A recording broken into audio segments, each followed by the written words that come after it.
Hello students, मेरा नाम doctor Gajendra पुरोहित है। सीएसआईआर नेट एग्जाम की तैयारी कर रहे हैं या आईआईटी जेईई एग्जाम की तैयारी कर रहे हैं तो एक चैलेंज स्टूडेंट्स को हमेशा नजर आता है कि सर खुद से क्वेश्चन ट्राई करते हैं तो होता नहीं है, सर आप पढ़ाते हो तो क्वेश्चन हो जाता है, या कहीं हम यूट्यूब पे किसी का वीडियो देख रहे थे तो चीजें समझ में आ जाती है, पर उसी टाइप का क्वेश्चन या थोड़ा डिफरेंट क्वेश्चन जब हम ट्राई कर रहे होते हैं तो यहाँ पे समझ में नहीं आता है कि कैसे उस क्वेश्चन को किया जाए। ये कहीं ना कहीं स्टूडेंट्स को चैलेंजेस होते हैं कि कंसेप्ट आते हैं फिर भी क्वेश्चन सॉल्व नहीं होते हैं। सर हम डीमोटिवेट हो जाते हैं कि एग्जाम में अगर इस प्रकार के क्वेश्चन आ गए और हम अटक गए तो कैसे हम यहाँ पे अच्छा कर पाएंगे। तो सुन, इन सभी प्रॉब्लम का सॉल्यूशन आज इस वीडियो में देने वाला हूं। ये वीडियो आपके लिए बहुत ही इंपॉर्टेंट होने वाला है, तो बने रहिए हमारे साथ। उससे पहले आपसे अनुरोध है कि आप चैनल सब्सक्राइब जरूर कर लीजिए। काफी अच्छा कंटेंट हम आपके लिए अपलोड करते हैं, पर आप सब्सक्राइब करना भूल जाते हैं। तो सुन, सबसे बड़ी 5 प्रॉब्लम के बारे में हम बात करेंगे कि I don't know where to start. भैया क्वेश्चन दे रखा है, कहां से शुरू करना सर समझ में नहीं आ रहा है। दूसरा, I don't know which concept to use. भैया क्वेश्चन में कंसेप्ट क्या यूज होने वाला है सर समझ में नहीं आ रहा। I understand it when the teachers explain but I can't do myself. मतलब खुद से नहीं कर पाता हूं, सर टीचर समझाता है तो हो जाता है। I get stuck after the first step. Sir कभी कभी क्वेश्चन शुरू करता हूं, पहली स्टेप लिखता हूं, बाकी समझ में नहीं आता कि आगे करना क्या है। I see the solution too quickly. Sir मेरी आदत है कि क्वेश्चन को थोड़ा सा देखता हूं, नहीं होता है तो व्हाट्सएप पे भेजता हूं या एआई ट्राई करता हूं या टीचर से पूछ लेता हूं। सर खुद से ट्राई करने की इच्छा नहीं होती, और ये कहीं ना कहीं चैलेंजेस जो है ये स्टूडेंट्स को एग्जाम की तैयारी करते वक्त आते हैं, खास करके जो सीएसआईआर नेट और आईआईटी जेईई वाले स्टूडेंट्स को। तो सुन, इसका प्रॉब्लम क्या है, क्या कारण है और इसका सॉल्यूशन क्या है, दोनों बताने की कोशिश करूंगा। तो सुन, यहाँ पे पहला जो कारण है, नॉर्मली आप क्या करते हो, स्टेप को फॉलो करते हो, भैया सोचते नहीं हो कि एग्जैक्टली exactly इसके अंदर क्या अप्रोच यहां पे यूज हो सकती है या कंसेप्ट क्या यूज हो सकता है। दूसरा है कि हर क्वेश्चन के अंदर आपको लगता है कि यार इसके अंदर कौन सा फार्मूला यूज होगा। भाई कभी कभी क्वेश्चन के अंदर फार्मूला यूज नहीं होके कंसेप्ट यूज हो रहा होता है, या किसी थ्योरम का स्टेटमेंट यूज हो रहा होता है, या काउंटर एग्जांपल यूज हो रहा होता है। जरूरी नहीं कि हर क्वेश्चन फार्मूले से ही हो। यहाँ पे they depend on the teachers explanation. भैया आपकी आदत है कि यार कोई मुझे समझा दे, मैं खुद से कुछ नहीं करना चाहता हूं। ये बहुत बड़ी प्रॉब्लम होती है, और खास करके जब भी स्टूडेंट्स यहाँ पे डिपेंडेंट हो जाता है किसी न किसी टीचर पे कि यार मुझे समझा दिया। इवन आप बीएससी कर रहे हो तो यार आपको लगता है कि यार टीचर ने पढ़ा दिया, वही पढ़ के आप एग्जाम में चले गए और आपने यूनिवर्सिटी एग्जाम पास कर लिया। पर जब कॉम्पिटेटिव एग्जाम की बात होती है तो वहां पे कहने के आपको अपना खुद का दिमाग यूज करना होता है, मतलब आपकी अपनी प्रॉब्लम सॉल्विंग स्किल को डेवलप करना होता है। वो कहने के आपको दिक्कत होती है, तो आपको हर चीज की जो सोल्यूशन है उसकी आदत पड़ी हुई है, वो कहने के आपको यहाँ पे चेंज करनी पड़ेगी। खैर मैं आपको सॉल्यूशन बताऊंगा, पर ये रूट कॉज है कि हम हमेशा टीचर के एक्सप्लेनेशन पे यहाँ पे डिपेंड करते हैं। यहाँ पे एक और सबसे बड़ी प्रॉब्लम होती है कि आप बहुत कम क्वेश्चन यहाँ पे प्रैक्टिस करते हैं, और कुछ बच्चों को मैंने देखा भी है कि भैया आपने कोर्स ज्वाइन किया है, क्लास पढ़ना स्टार्ट करी, 2 क्लास के बाद आपको लगता है तीसरी क्लास में सर मुझसे तो क्वेश्चन सॉल्व नहीं हो रहे हैं। भैया टाइम लगेगा, किसी भी सब्जेक्ट की अंडरस्टैंडिंग होने में समय लगता है। चीजों को धीरे धीरे एक बार समझा जाता है, फिर उसके बाद दूसरी बार उसके कंसेप्ट को समझा जाता है, फिर तीसरी बात कहीं ना कहीं डेप्थ आती है, अरे अच्छा ऐसा हो रहा है ना। एक ही चीज को आप एक बार पढ़ते हो तो थोड़ा समझ में आता है कि एक्चुअली क्या है, दूसरी बार पढ़ते हो तो थोड़ा उसका कंसेप्ट समझ में आता है, और तीसरी बार पढ़ते हो तो एक्जैक्टली समझ में आता है कि क्वेश्चन पूछ क्या रहा है, राइट। तो इसी प्रकार से कंसेप्ट भी है, अगर आप कोई भी कंसेप्ट सीखोगे तो आपको 2 से 3 बार उन चीजों को पढ़ना पड़ेगा, उस टाइप के कंसेप्ट को करना पड़ेगा, राइट। तो ये एक प्रॉब्लम बच्चों को नजर आती है।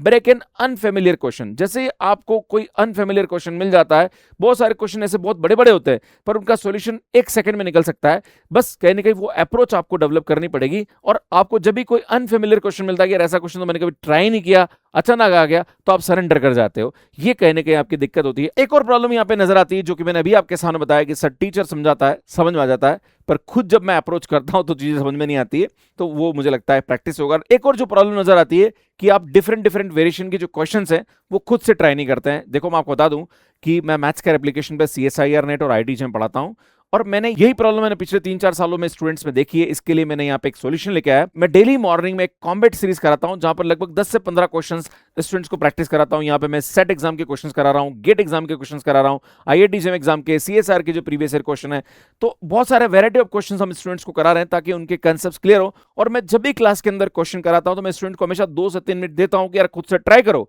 नहीं होता तो फिर मैं आपको इसका सॉल्यूशन बताऊंगा। इवन मेरी जो क्लास भी होती है जहां पर मैं कंटेंट डिलीवर करता हूं, उसके अंदर लगभग 1.5 घंटे की क्लास होती है जहां पे 40 से 45 मिनट में थ्योरी बताता हूं, फिर नेक्स्ट 40 से 45 मिनट में बच्चों को क्वेश्चन देता हूं और खुद से ट्राई करवाता हूं कि तुम इस थ्योरी पे बेस्ट क्वेश्चन में दे रहा हूं, ट्राई करो, नहीं होगा तो मैं आपको इसका सॉल्यूशन बताऊंगा। ये अप्रोच से स्टूडेंट्स के कहीं ना कहीं प्रॉब्लम सॉल्विंग स्किल डेवलप होती है। पर जो स्टूडेंट नए हैं, जिन्होंने अभी तैयारी करना शुरू करी है, मैं उनसे यही कहना चाहूंगा, पेशेंस रखिए, आपकी प्रॉब्लम सॉल्विंग स्किल जो है वो टाइम के साथ डेवलप होगी। आप एक दिन में या 2 दिन में जादूगर बनने वाले तो बिल्कुल भी नहीं हो, राइट। और खास करके जो स्टूडेंट सेट एग्जाम की तैयारी कर रहे हैं उनसे भी मेरा ये अनुरोध है कि आप अपना समय लीजिए, समय लोगे तो धीरे धीरे चीजें होना स्टार्ट हो जाएगी। अब मैं आपको सॉल्यूशन बताने की कोशिश करूंगा कि एग्जैक्टली आपको करना क्या चाहिए। स्टॉप आस्किंग विच फार्मूला।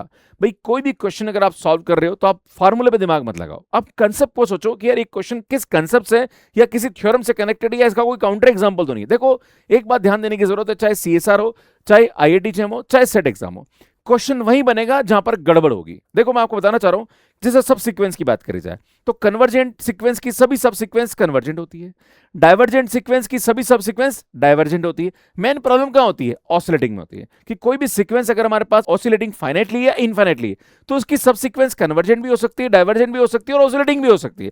तो क्वेश्चन बनेगा कहां पे? भाई क्वेश्चन वहां पे बनेगा जहां पे कंसेप्ट में थोड़ा सा गड़बड़ हो रहा है, राइट। तो ये आपको ध्यान देने की जरूरत है कि ऐसे कौन से लूपहोल्स हैं जहां पर क्वेश्चंस बन सकता है, आपको वही पकड़ना पड़ेगा। जब वो पकड़ोगे तो धीरे धीरे आपको चीजें समझ में आना स्टार्ट होगी। Build an approach first. तो कोई भी क्वेश्चन को सॉल्व करने के लिए आप पहले अप्रोच डेवलप करिए। देखो क्वेश्चन को सॉल्व करने के लिए आपको जो उससे रिलेटेड कंसेप्ट्स हैं उनको आपको प्रॉपर तरीके से रेगुलरली रिवाइज करना पड़ेगा, क्योंकि जब आप एग्जाम में क्वेश्चन सॉल्व करने बैठते हो 3-4 वर्ड जो है वो क्वेश्चन में आ रहे हैं तो आपको उनको कनेक्ट करना पड़ेगा कि इनसे रिलेटेड जो थ्योरी है वो क्या क्या है और कैसे मैं उन थ्योरी को इस क्वेश्चन को सॉल्व करने में अप्लाई कर सकता हूं। देखो सोचना पड़ेगा। अगर आप किसी भी क्वेश्चन को सॉल्व करने के लिए सीधा लग गए बिना सोचे समझे भाई कैसे भी करके इसका सॉल्यूशन निकालना है, भैया गड़बड़ हो जाएगी। शांति से आप उस क्वेश्चन को समझो पहले एंड देख किसी भी क्वेश्चन को सॉल्व करने में अगर 4 से 5 क्या 10 मिनट भी लग रहे हैं पर लगाओ। देखो अभी आप एग्जाम देने नहीं जा रहे हो, अभी आप घर पे बैठ के सॉल्व कर रहे हो, पर अगर किसी क्वेश्चन को सॉल्व करने में 10 से 15 मिनट लगाओगे ना, धीरे धीरे धीरे धीरे आपको कॉन्फिडेंस आएगा, एक मोटिवेशन मिलेगा, आप क्वेश्चन को सॉल्व करना स्टार्ट कर दोगे। क्लियर है? हर स्टूडेंट के साथ ये दिक्कत होती है। बहुत सारे बच्चे जब मेरे साथ ज्वाइन करते हैं स्टार्ट में उनको प्रॉब्लम आती है, पर ऐसे बहुत सारे स्टूडेंट हैं जो मुझसे अभी पढ़ रहे हैं, मैं उनसे निवेदन भी करूंगा प्लीज कमेंट करके बताइएगा। अभी मैं बच्चों को जैसे क्वेश्चन लिखता हूं यहाँ पे या क्वेश्चन बताता हूं, स्टूडेंट 2 मिनट में बता सर इसका आंसर ये होगा, राइट। बच्चों को क्वेश्चंस का कंसेप्ट समझ में आ गया और वैरायटी उनको पता पड़ गई, यार इस टाइप का क्वेश्चन इसका आंसर ये होगा, इस टाइप का क्वेश्चन इसकी अप्रोच ये लग सकती है, राइट। तो यार ये धीरे धीरे समय के साथ डेवलप होती है और आपकी भी हो जाएगी, आप उसको लोड लेने की जरूरत नहीं है। Break the question into the smaller step. किसी भी क्वेश्चन को छोटे छोटे पार्ट में डिवाइड करो और उसको समझने की कोशिश करो। एक और चीज बताना चाह रहा हूं कि कभी कभी हम क्वेश्चन को पढ़ते हैं, हो सकता है जिस टाइम हम पढ़ रहे हैं हमें समझ में नहीं आए, थोड़ा ब्रेक लेके वापस उसको पढ़िए, थोड़ा और ब्रेक लेके वापस फिर पढ़िए। 2-3 बार जब अलग अलग समय पे आप पढ़ोगे ना, आपको ट्रिगर कर जाएगा कि एग्जैक्टली इसके अंदर क्या कंसेप्ट यहाँ पे यूज आ रहा है। Use hint instead the solution. एक तो क्या होता है कि आप क्वेश्चन सॉल्व करने बैठ गए, नहीं हुआ तो सॉल्यूशन देख लिया, भैया सॉल्यूशन मत देखो, आप इसका हिंट देखो कि यार एक्जैक्टली किस हिंट से क्वेश्चन सॉल्व हो सकता है ना। जैसे अगर आप बाई चांस आप एआई भी यूज कर रहे हो या आप किसी टीचर से भी पूछ रहे हो या किसी फ्रेंड से पूछ रहे हो, तो बोलो यार मुझे इसका हिंट बता दे, मैं ट्राई मैं खुद ही करूंगा। इवन जब भी मैं क्लास में बच्चों को क्वेश्चंस कराता हूं तो मैं कभी कभी हिंट देता हूं, देखो इसको ऐसे अप्रोच किया जा सकता है, राइट। उसके बाद स्टूडेंट खुद अपने आप इस क्वेश्चन को सॉल्व कर लेता है। तो अगर आपको कोई दिक्कत आ रही तो आप हिंट यूज करिए और हिंट से इसको सॉल्व करने की कोशिश करिए, राइट।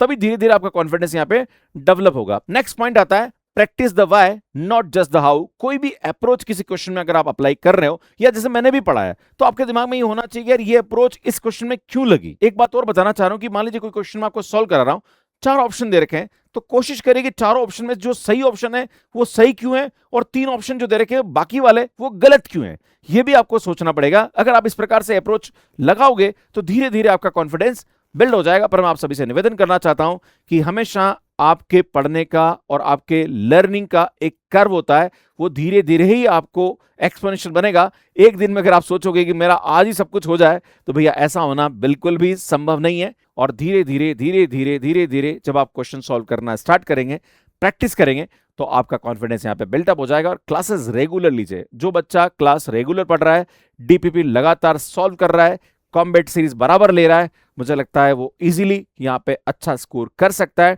मैं आप सभी से यही लास्ट में कहना चाहूंगा। बाकी स्टूडेंट अगर आपकी कोई और प्रॉब्लम है कि आप एग्जाम की तैयारी कर रहे हो, आपको कोई चैलेंजेस आ रहे हैं, तो आप मुझे कमेंट करके यहाँ पे बता सकते हैं। बाकी चैनल सब्सक्राइब कर लीजिए, काफी अच्छा कंटेंट हम आपके लिए अपलोड करते हैं। एंड स्टूडेंट ये CSIR नेट का कोर्स है जो कि मैथ्स केयर एप्लीकेशन में हम देते हैं, 7999 में आपको मिल जाएगा, जहां पर live recorded PDF DPP test series हम देते हैं। स्टूडेंट अगर आप नेक्स्ट जून 2027 का करना चाह रहे हैं तो इसमें दिसंबर का भी हम दे देंगे, 11,999 में आपको मिल जाएगा।